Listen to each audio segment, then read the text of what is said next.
Mr. President, may we recognize our distinguished colleague, the former Senate President, our distinguished colleague from Sorsogon, no other than Senator Francis Cheese Escudero. Yes, the gentleman from Sorsogon, Senator Francis Escudero, is recognized.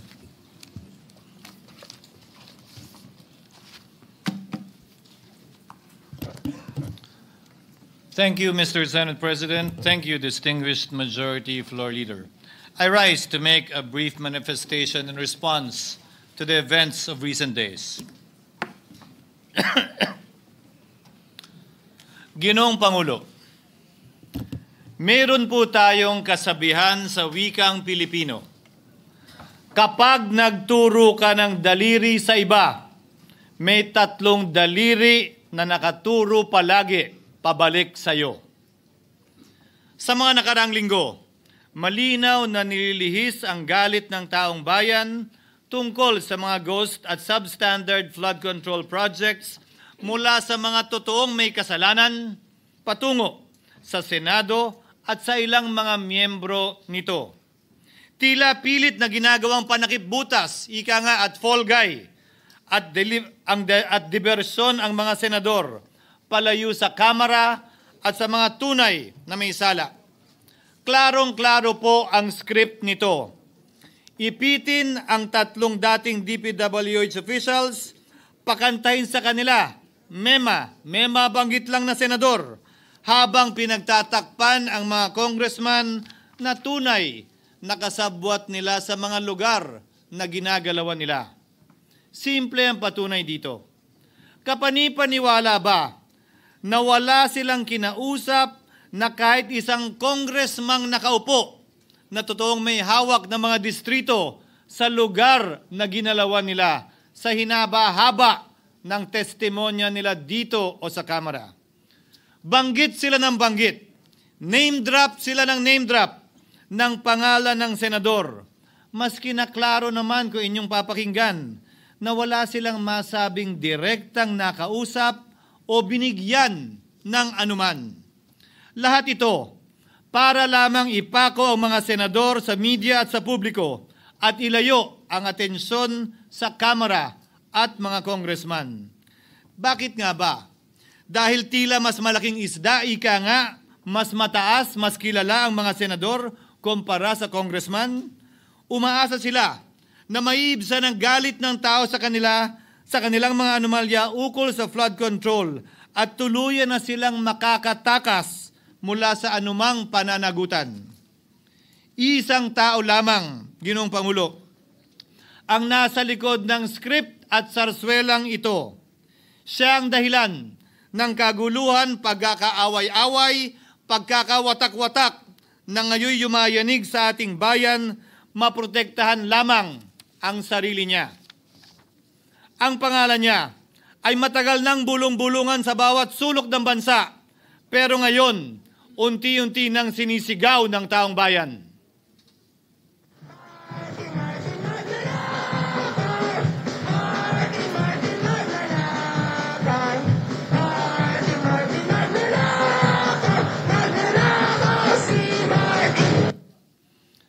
Pero Ginoong Pangulo, minamahal kong kasamahan, bakit tila sa Kamara, dito mismo sa Senado at sa ilang media ay hindi pa din nila kayang sambitin ang pangalan niya? Pues, sasabihin ko, Martin Romualdez. Minsan ang binanggit ng mga diskaya ito mismo dito sa Senado, ang kanyang pangalan. Pero agad itong pinabawi nung humarap sila sa Kamara.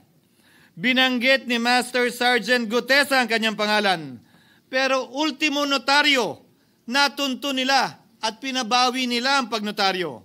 Buti na lang, huli na't nasabi na niya ang pangalan ni Martin Romualdez na pinanumpaan dito mismo sa ating Blue Ribbon Committee.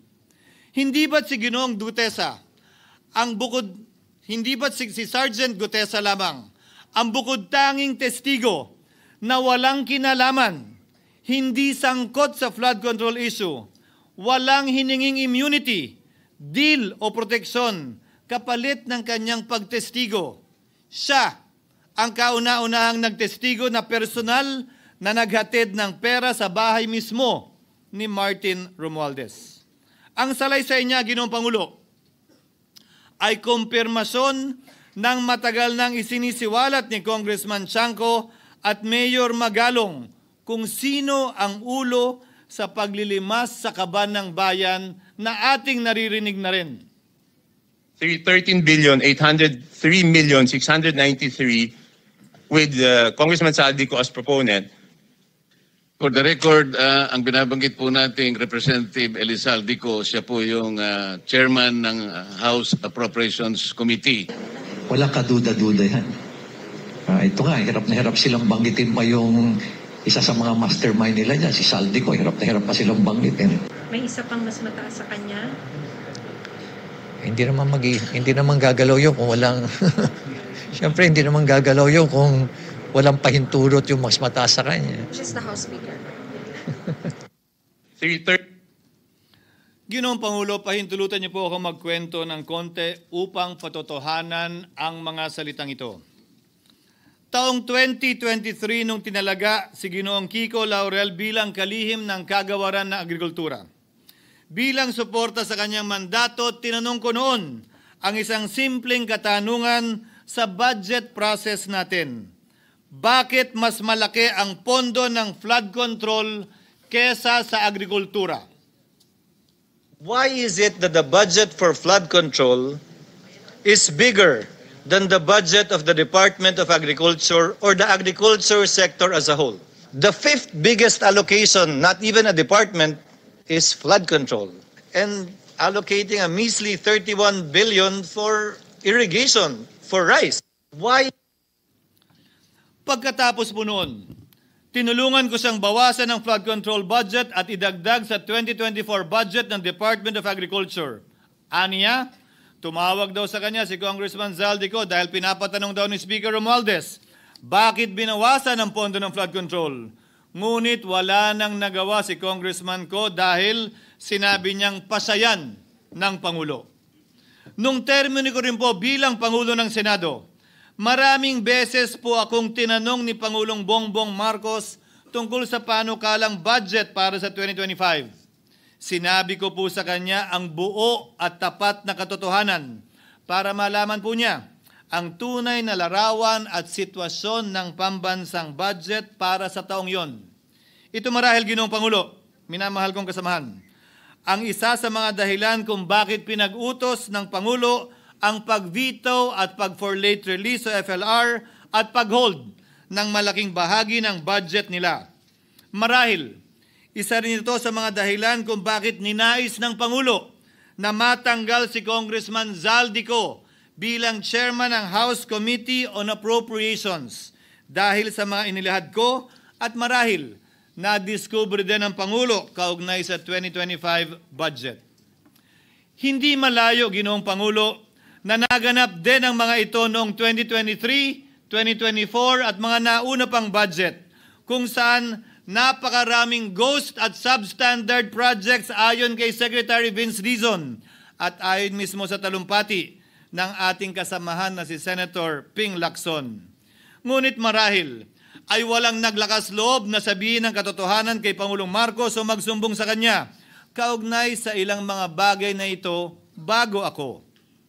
Nais ko din pong kumpirmahin ang sinabi ni Congressman Toby Chanco na ang pag-file ng impeachment complaint laban kay Vice President Sara Duterte ginamit na paraan ni Speaker Romualdez para mag-release ng pondo nila na naka-FLR or for late release bago mag-eleksyon.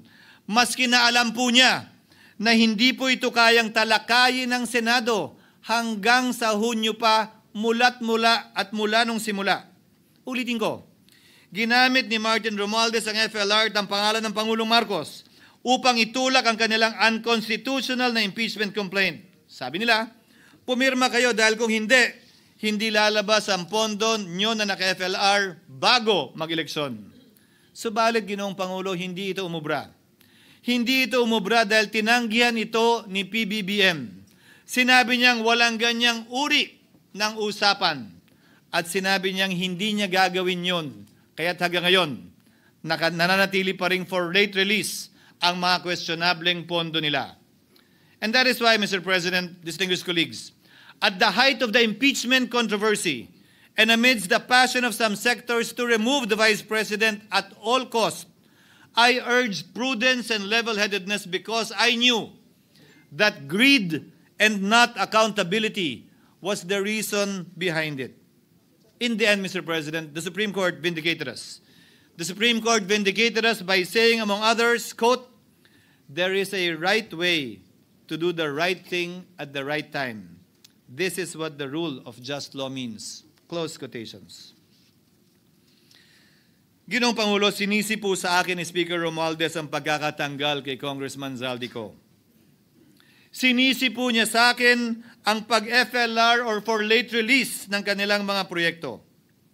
Sinisi po niya sa akin ang pagkakadismiss ng impeachment complaint laban kay VP Sara na nakikita niyang makakatunggali niya sa susunod na halalan.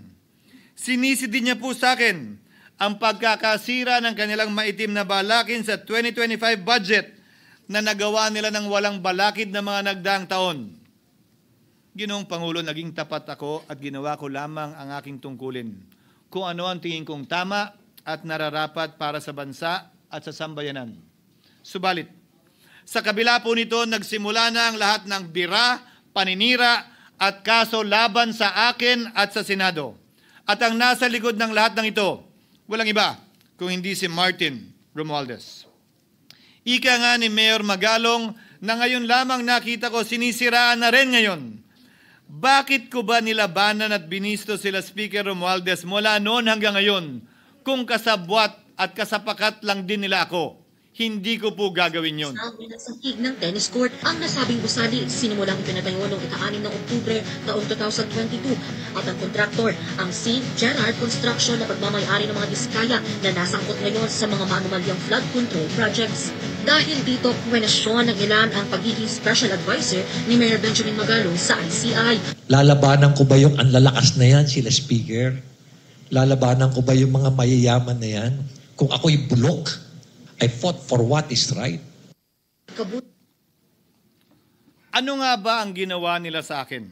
Una, hinalungkat ang isyu ng campaign contribution na tinanggap ko mula sa isang individual na may-ari ng kumpanyang nakakuha ng kontrata sa gobyerno.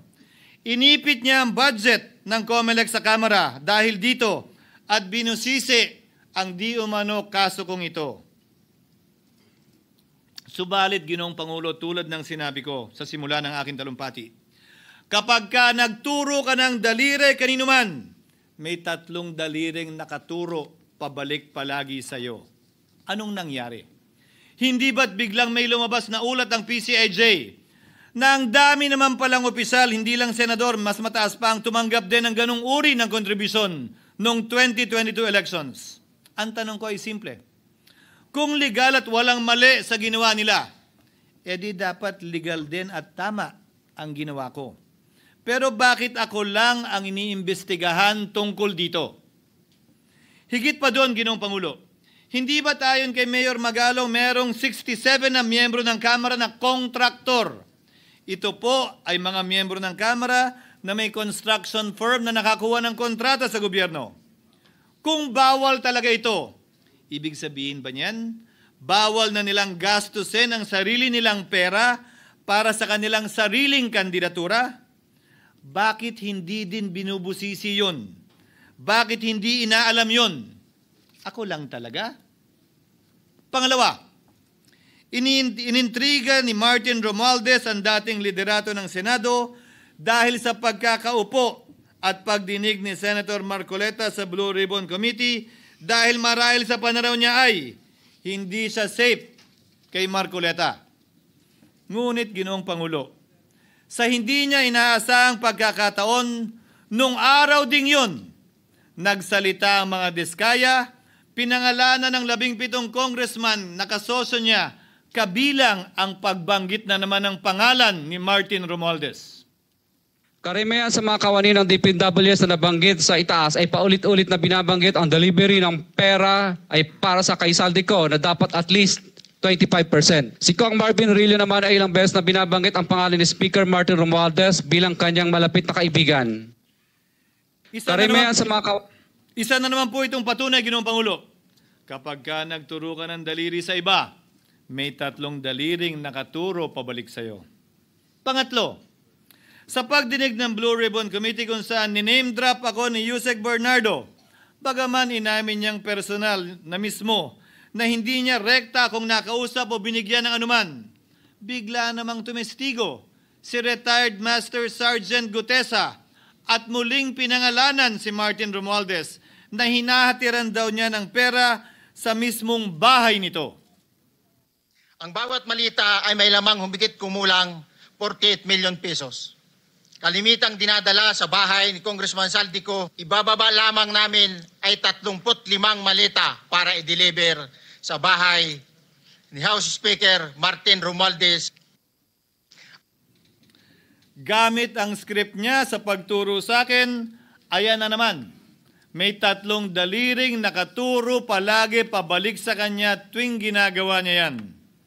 Ulitin ko po for the record, Ginoong Pangulo, ang sinabi ni retired Master Sergeant Gutesa. 35 maleta ng pera na naglalaman na mahigit kumulang 48 milyong piso bawat isa o kulang-kulang 1.7 billion pesos sa isang delivery. Ay di umano hinatid niya sa iba't ibang bahay, sa iba't ibang pagkakataon ni Martin Romualdez. Subalit, sa kabila ng lahat ng ito, hindi ba nakapagtataka? Bakit hindi sinasama si Martin Romualdez sa anumang investigasyon? DOJ man, NBI man, AMLAC man. No ako po ay pinuntahan, no ako po ay dumalo sa imbitasyon ng ICI bilang resource person, binanggit ko at tinanong ko din ito sa kanila. Ganito ba katindi ang kapangyarihang hawak ni Martin Romualdez? Na bagaman hindi siya speaker, tila the name that cannot be mentioned pa din siya at nagagawa pa din niya ang nais niya kaugnay sa isang mapamiling hustisya o selective justice. Halimbawa, bakit ang daming kondisyon bago ipasok ang mga diskaya na nagpangalan sa maraming congressman sa witness protection? Pero pag si Alcantara, Hernandez at Bernardo, walang ganong kaparehong kondisyon. Bakit hiniling agad ang freeze order di umano para sa asset ng mga name drop na senador? Pero maliban kay Congressman Zaldico na mukhang nilalaglag na nila, ni isang congressman walang request para sa freeze order. Pagdating naman kay Martin Romualdez na dineliveran ng bilyong piso sa bahay mismo niya, ang sabi ay, quote, "We will work on it lang." Bakit interesado ang lahat sa 6 na senador na idadawit di umano ni Bryce Hernandez na handang-handa tayong alamin sana kung sino-sino sila para mapagpiestahan natin sila? Pero nung sinabi ni Bryce na hindi pala senador, kung hindi kongresista lamang ang papangalanan niya, aba, biglang naglaho ng parang bula ang atensyon. Parang wala na nagtanong. Parang wala nang interes para alamin, sino-sino nga ba yung mga yan? Kung ako po yung tatanungin niyo, alam ko merong 6 na senador eh. May nagtatanong sa akin, bakit wala si Cheese? And my answer to that is, I'm almost sure, no, probably hindi ma-mention si Cheese simply because walang insertion doon. Si Sa Bulacan. Escudero, wala doon. Hindi po senador yung laman nung computer ko. So fake news yun, ha? May 6 na senador na nunumbrahan mo daw. Mga congressman yung nasa computer mo. Yes, yung nasa computer ko po, congressman po. Okay, thank you.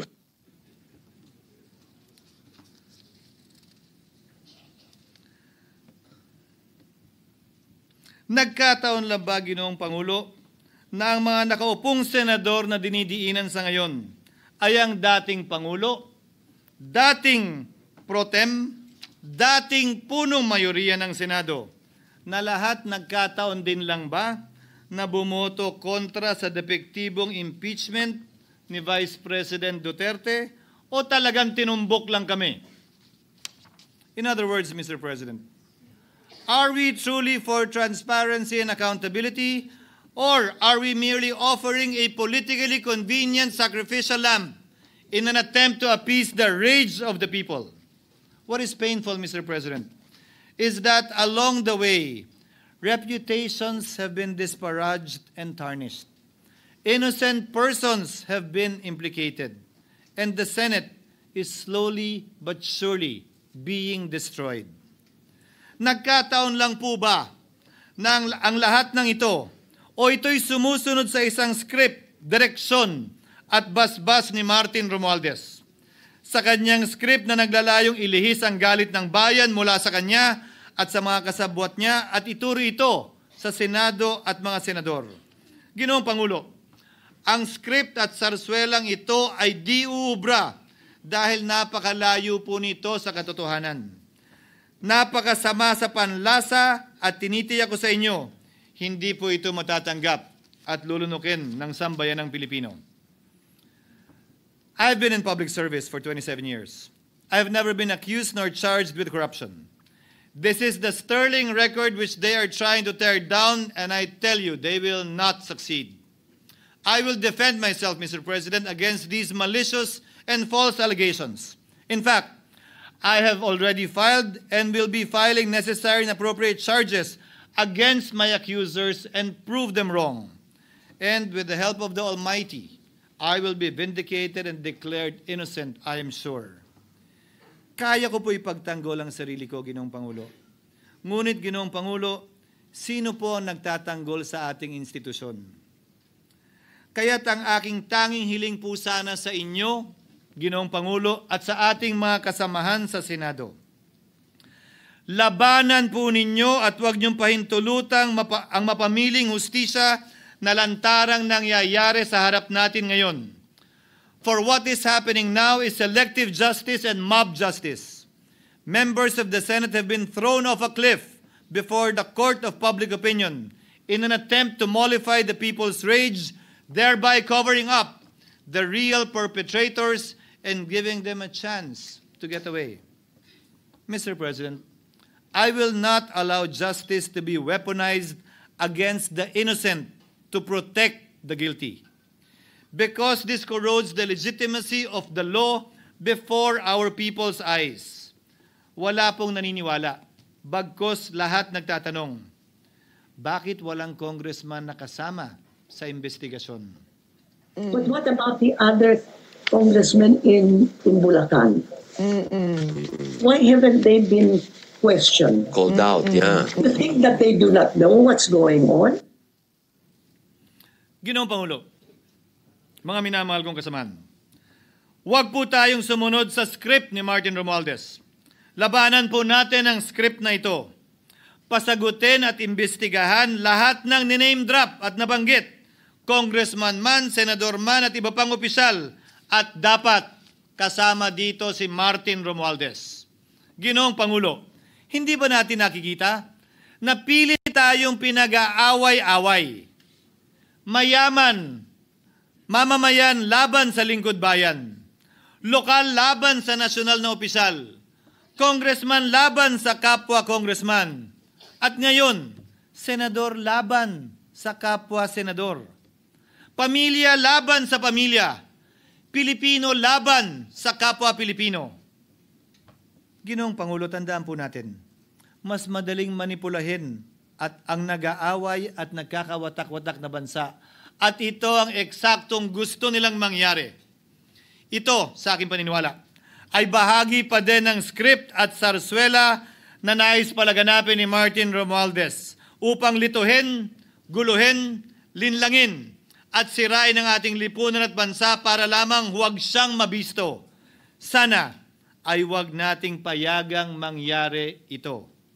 Ginoong Pangulo, tulad ng sinabi ko sa simula ng aking talumpati, sa kada mapang-akusa at mapanghusgang daliri na ituturo ninyo sa inyong kapwa, lalo na kung walang basihan, merong 3 daliring palaging nakaturo sa iyo pabalik.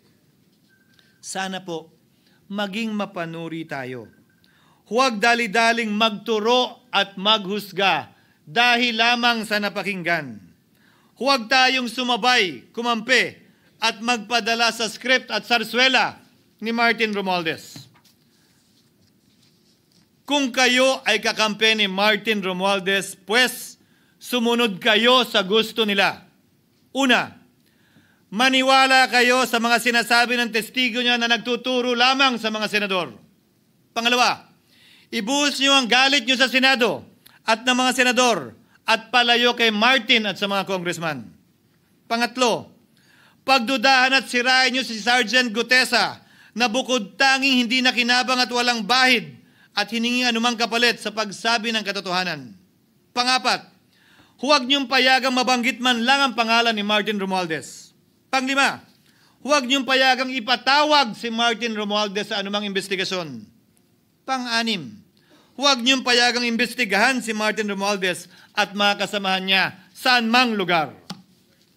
Ako, Ginoong Pangulo, hindi ako kakampi ni Martin Romualdez. Kaya lalabanan ko siya at lahat ng panglilinlang niya. Una, papatunayan kong hindi totoo ang mga panggigipit at paninira ng mga testigo niya laban sa akin at mga senador. Pangalawa, tututulan ko ang paglilihis at diversyon na ginagawa niya palayo sa kanya at sa Kamara. Pangatlo, hindi ko papayagang sirain ang mga senador pag away-awayin tayo at sirain ang institusyon ng Senado. Pangapat, pinaniniwalaan ko at saludo ako kay Sergeant Gutesa at iba pang katulad niya sa paglabas ng katotohanan. Panglima, hindi ako matatakot banggitin ng paulit-ulit ang kanyang pangalan, Martin Romualdez.